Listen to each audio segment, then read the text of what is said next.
He won everything in NASCAR, including 4 events at NASCAR's marquee track, the Daytona International Speedway.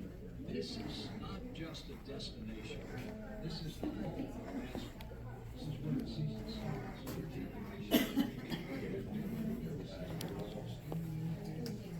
You know, and last time we were here, I didn't even think about it.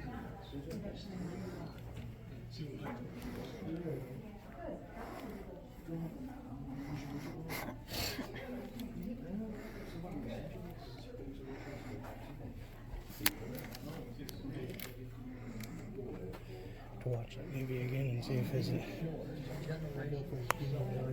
Oh.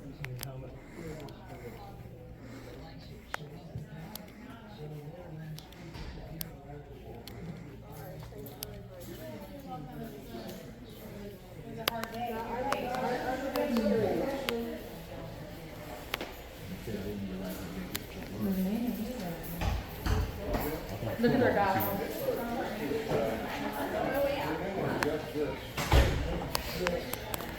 That's going to cause some problems. Uh-oh.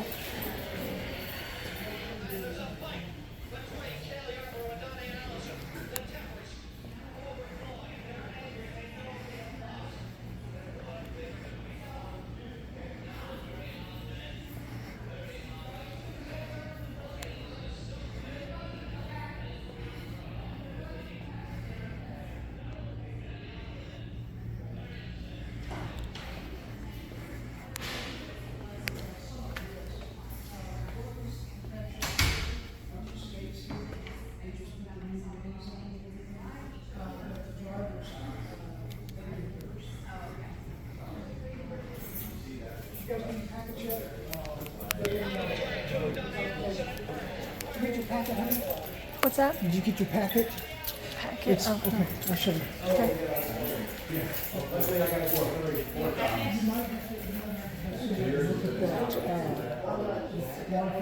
Okay.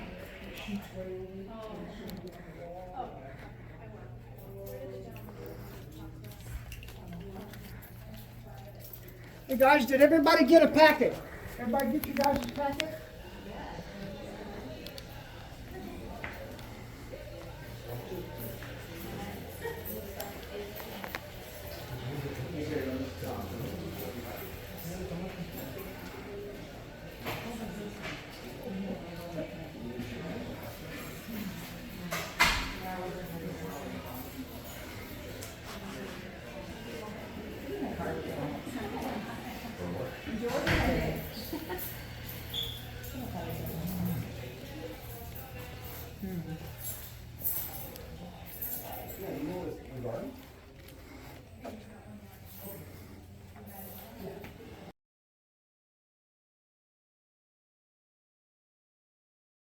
Until I started working here for the racetrack, for the races 10 years ago, I often wondered, do all those teams carry around all those extra spare tires? Well guys, if you take a look to my right, you're going to notice one of our tire dispensaries.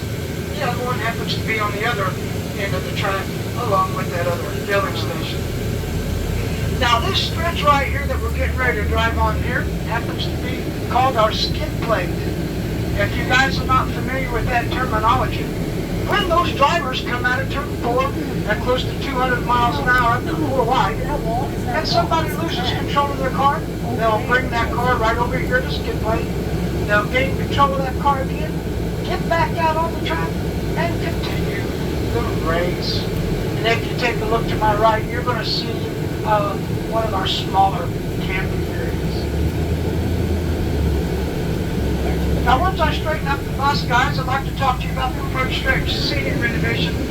That was completed in 2016 at a price tag of $400 million. From one end to the other is 0.8 of a mile. And guys, believe it or not, when those engineers drew up the blueprints for this seating area, How many seats? they had to take into consideration the curvature of the earth. So there's a 7-inch difference from one end to the other.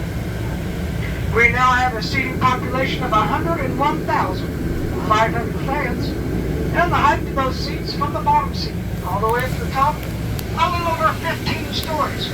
Matter of fact, it's 152 feet all the way to the top. Now guys, I know you've noticed already that those seats are different colors, and there's a reason for that. You see, that is a trick of the media. When fans are watching one of our races on TV, and those TV cameras pan from the left to the right, it makes it look like all of those seats are full. But hey guys, you know that during that great Daytona 500, all those seats are full. Alright, we're coming up to our first stop, guys. We're going to take a stop. We're going to get off at the start-finish line. Now, when you do depart from the bus, please do me a favor. Do not cross over that double yellow painted line. When you leave the bus, take a direct right and go along towards the back of the bus. And then I'll talk to you about the front stretch.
One day they'll ask for turn. Yeah, one day they All right, guys, before I let you up here on the track, I want to talk to you about the front stretch. The distance coming out of turn 4, heading to turn 1, is 3,800 feet. On TV, the start-finish line looks flat, doesn't it? As you can tell, it's not. It is 18 degrees. I've had a lot of roofers on my tours. They say that this is about 3 more degrees than the average rooftop on a ranch-style house. Now guys, not too long ago I had a lady with 3-inch heels on her shoes trying to do this. It didn't work out too well for her. I've even seen people rip the tops of their flip-flops off of the bottoms, trying to keep those toes curled up so to keep those shoes on. So I'm going to give you a hint. When you walk up it, walk backwards, lean backwards. When you come back down, lean backwards, walk forward like you've had a bit too much to drink, and you guys will be fine. We're not going to be up here very long. The next time that we get off the bus, guys, we're going to be in Victory Lane. So come on up, take your pictures.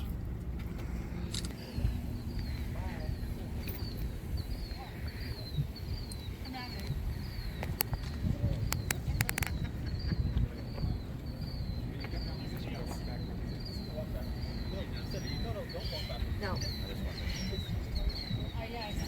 I see that. Alright guys, just like that start-finish line is quite deceiving on TV. How big it is. The next thing I'd like to point out to you guys is quite deceiving on TV. Matter of fact, you might not even get to see it. But just like a lot of the engineers, when they drop the blueprints for large high-rise buildings, they leave out that number 13 on the elevator for superstitious reasons. Well guys, if you soon start counting those pit boxes, you're going to soon realize about the superstitiousness of Mr. Bill Crane Sr. Well, 13. Yep, you guessed it. He left out the number 13. Alright, we're getting ready to take a right-hand turn. We're going to go in into an area we call the Rolex Chute, and that's going to take us to Victory Lane.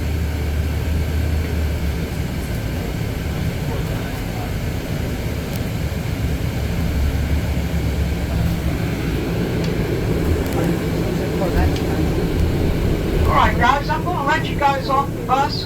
Please do.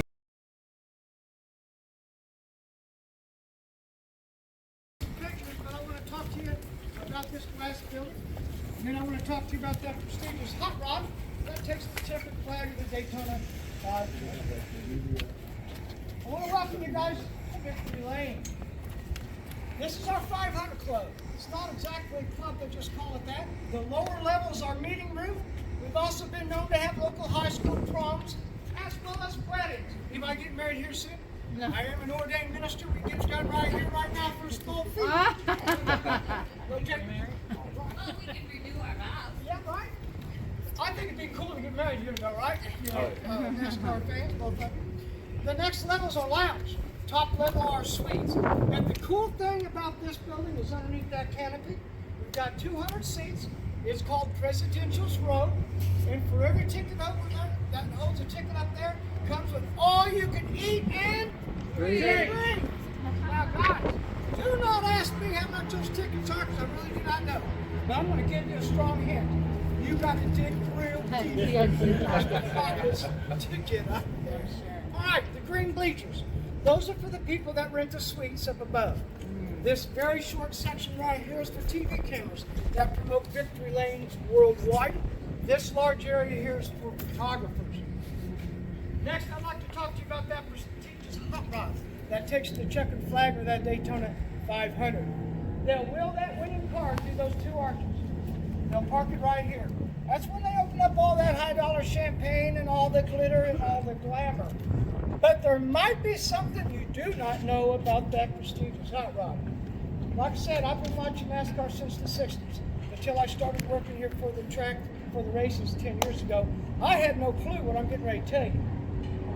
The owner of that prestigious hot rod that takes the checkered flag of the Daytona 500 does not get that car back into their possession until 2 to 3 days prior to the next Daytona 500. Anybody know why? Goes on showroom here. Huh? Goes on the showroom here. Yes, it's in the museum.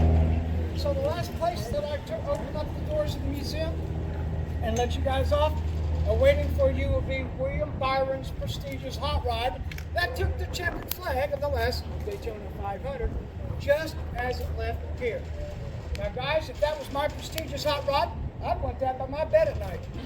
My Harley over here, me and my wife, she wouldn't care. She's a NASCAR freak, and that prestigious hot rod.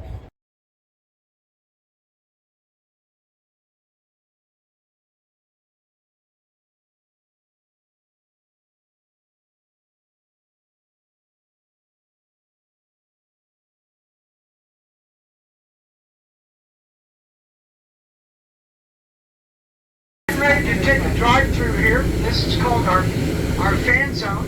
It is a separate ticketed area. Besides purchasing your ticket to get into the speedway, you also have to purchase a ticket for this area. But guys, it is well worth it. This is the help and entertainment before the races, during the races, as well as after the races. If you take a look to my left, you're going to see a sound stage. The track does hire top-notch billboard acts to entertain you guys pre-race concerts. Oh, right here. Now guys, there is a separate ticketed area, but I'm going to give you a strong hint on how to put a whole lot of money down on those tickets. The track allows you to bring in a 14 by 14 by 14 soft-sided cooler. Now guys, that'll hold 18 cans of your favorite beverage at $9 a beer here, $7 or $8 for a soda or a pop, whatever you guys may call it. You guys do the math. If two people bring in one cooler, you're going to save quite a bit of money, right, to put down on those tickets.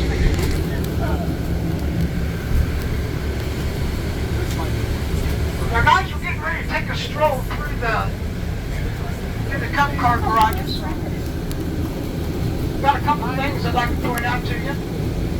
If you continue looking to my right, guys, you will notice a very beautiful RV parking area. This happens to be for the owners and the drivers of the Cup cars. It is strategically placed right across from the garages. So when it's time for those big boys to go racing, all they got to do is step foot right out of their RV, walk across the street, and they're at their job. If you continue looking to my right, you're going to notice our red, white, blue Advent Healthcare Center. That's actually a state-of-the-art mini hospital. During the course of our races, they'll have doctors, nurses, paramedics, and anybody else that they feel like they would need on staff for the duration of race days. It is a mandatory visit. If any of our drivers gets into a substantial crash, they'll either then be released to go back into the garages, or they'll be taken to the nearest trauma center about 2 miles away. Now guys, if you happen to watch any of our truck races, if you take a look to my immediate right, this very large empty parking lot, this happens to be their pits. And then once again, at the end of this area is that Sunoco filling station, as well as that tire dispenser. All right, guys, we're going to drive up here towards the end of the Cup car garages. We are going to leave the bus again. We're going to go into the media center. We're going to watch a real cool video. Let you guys take some pictures in there. And then we'll continue with the tour.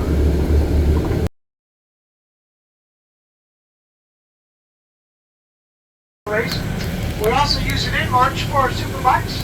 We also use it in December for our go-karts.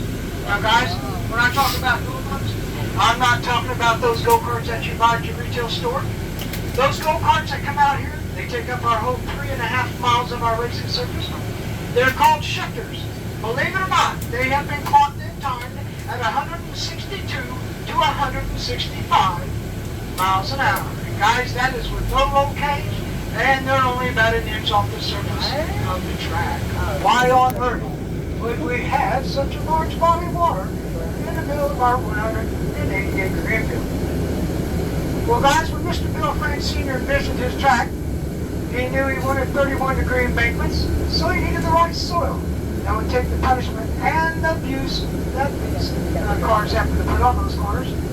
So he had the soil analyzed, found out that's exactly what he needed, and they removed 1 million cubic yards of dirt out of that area and formed our high banks. Well, guys, that left us with a 44-acre home. What do you do with that? Well, the water table level here is pretty high. It didn't take long before water started seeping up through the ground, and we are located in Florida, which it rains frequently. So it didn't take long before that 44-acre hole could fill up with water. Well, what do you do then? You stock it with fish. That's exactly what he did. He stocked it with 65,000 fingerlings of fish. Now guys, we do use that lake several times during the year, 2 to 3 days prior to the Daytona 500. We've got a handful of Cup car guys who get together. They put on a charitable bass tournament, a catch and release program. But nevertheless, those guys have caught some pretty good sized fish. Also, the first weekend of December, we have a triathlon here. Every participant of that triathlon must swim one entire circle of 1998, which happens to be the only year that Mr. Dale Earnhardt Sr. won his Daytona 500. And speaking about Dale Sr., 4 to 5 months prior to that first scheduled night race, the track invited him down, do a couple laps underneath those lights, and give him his opinion. Well, guys, must have been a double thumbs up, because we've been using that system ever since. If you take a look at the bottom edge of the track, you're going to notice those steel gray boxes. That's also part of that lighting system. In each one of those boxes, we happen to have one light bulb. It's a 2,000 watt bulb, and, excuse me, sir. Like I said, it has one light bulb, it's a 2,000 watt bulb, and a series of mirrors. So exactly what those drivers happen to see in regards to the lights on the track, all they're looking at is a mirror image of those one light bulbs, therefore reducing any chance of glare in those drivers' eyes. Those lights are also built in mind for the pilots that happen to fly in and out of here during our night races. You surely do not want any glare in those guys' eyes as well. If you take a look to my right, guys, you're going to notice almost all of that road course. Now, guys, there is a statistics that's been attached to our track in regards to the lights. They say if you take all the wiring that's in all of our lights, run it in a linear mile, one end would be in Iowa, the other end here. They also said at the time that those lights were installed, once they turned those lights on, it cost the track $240 per hour to run those lights. Alright, at this time I'd like to talk to you about our Turn 1 tunnel. Construction started in 2004 and was completed that same year. Well, that doesn't sound like a very big deal, right? But you guys remember that in 2004 we had those 3 hurricanes that come sweeping through the infield? Did a lot of damage, but construction was finished on time. Our tunnel is 500 feet in length, made up of 95 separate pieces of prefab concrete panels. And once we get down to the bottom, the maximum height is 13 feet 6 inches, so we can accommodate those large car haulers, the large RVs, and the buses that happen to come through here nowadays. Now guys, believe it or not, the last couple of hurricanes that we had here at our speedway, this whole tunnel was completely full of water all the way up to the roof.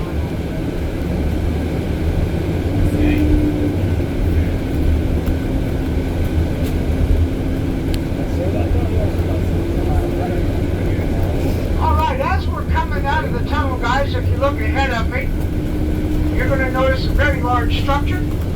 That happens to be our official entrance to get into the infield, as well as our Turn 1 tunnel. Alright, now that I've showed you our 180-acre infield, as well as our $400 million seating renovation, we are going to go back outside. We're going to do a drive-by all 5 of our entrances. I'll talk to you briefly about each one of them. But then, like I said earlier, guys, we will be leaving the bus. We are going to be going up to that first level of our exalt entrance that you guys see with that 180 acres. It looks like from that viewpoint. When Advent came on board and they adopted this gate, they wanted to give back to the community of Daytona.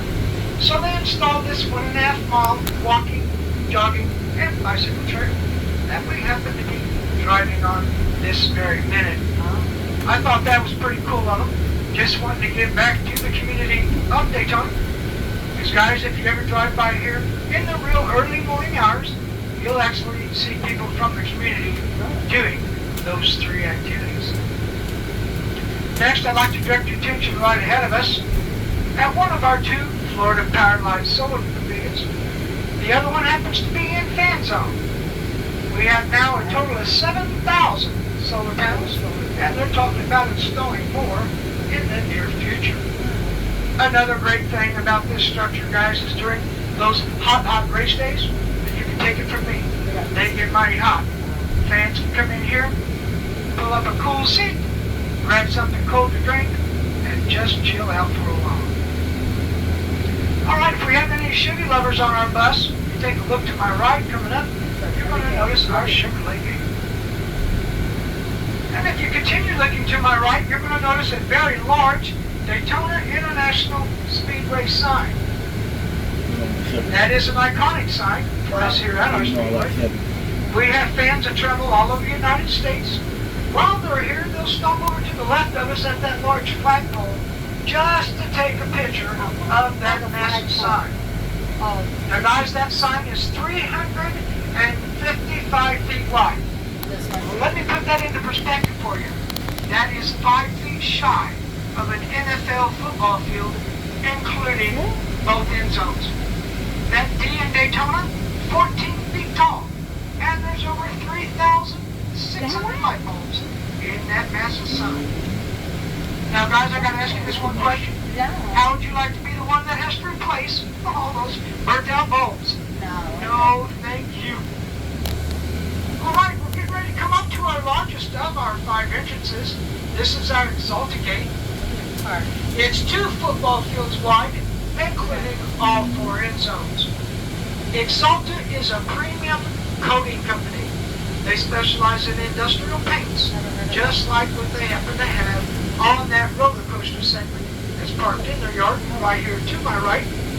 And if you guys are running around in a late model vehicle, there's a strong possibility that the paint that's on your vehicle was all manufactured by Exalta.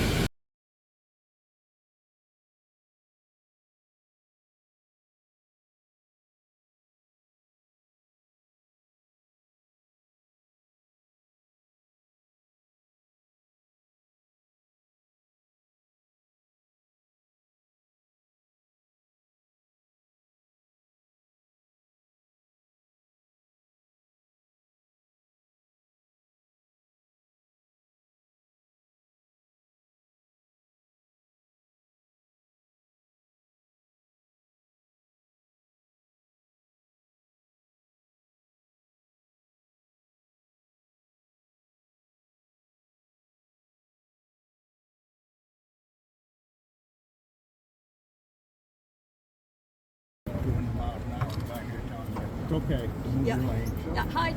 Yeah, go hide, go hide. Like the view. No, it seems like it's higher from the other side. Once you get on the other side of that track, it's still going to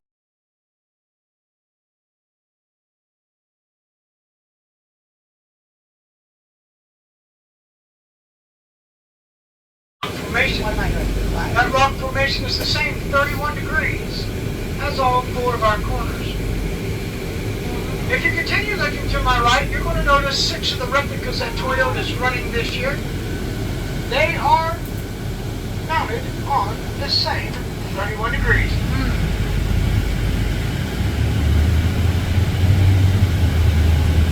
But they're not going to go all the way up. So but they're not going to go all the way up.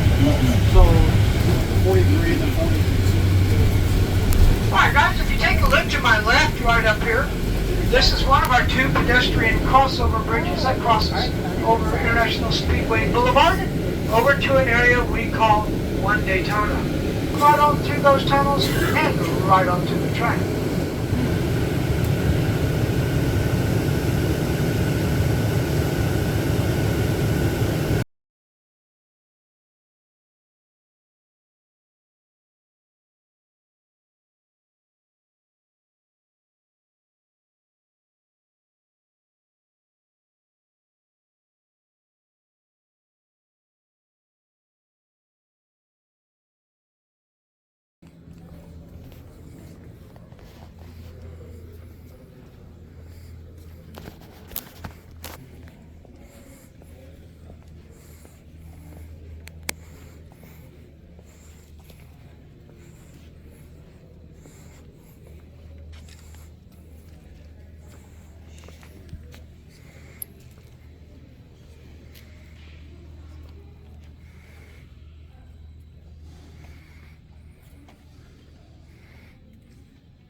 The very first car's on the other side. On the other side of this? On the other side of this, here.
Worth it.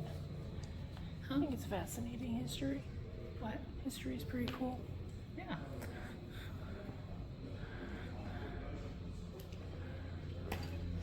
For what it costs for each ticket. Really good too. Yeah. I agree. When we dressed up as alone, we made like $1,100. They made like $1,200 for just those. That was alone.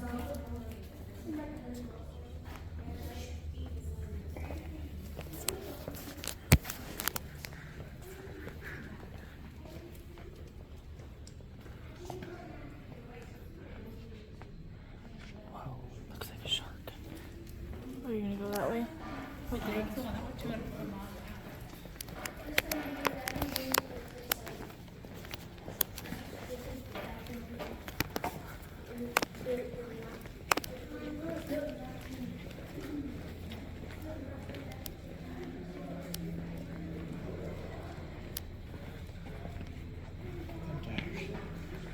Oh yeah.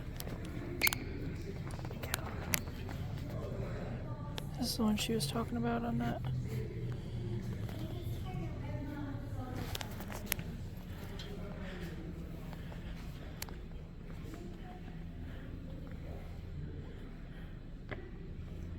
Could you imagine going 301 miles an hour? And that? Pretty crazy.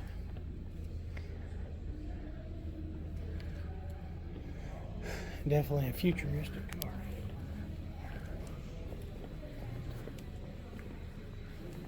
Let's go over here. There's Betty's.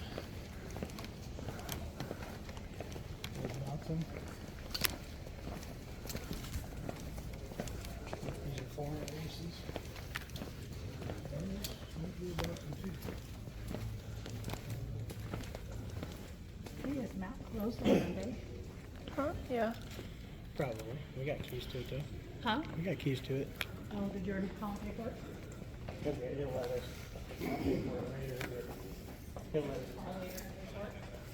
He'll let us take it.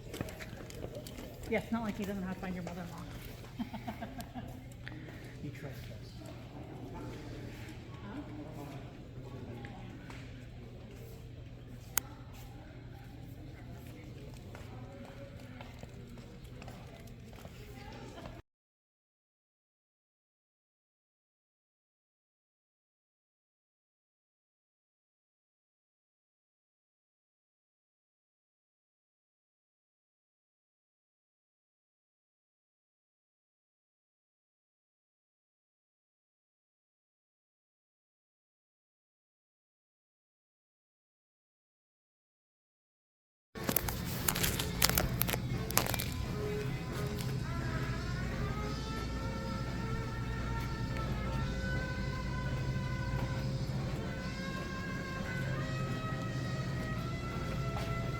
Where's this taking us?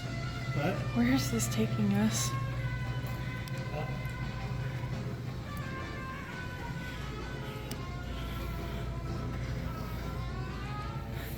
At least it's not stairs, right, Mom?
This is just all the planners.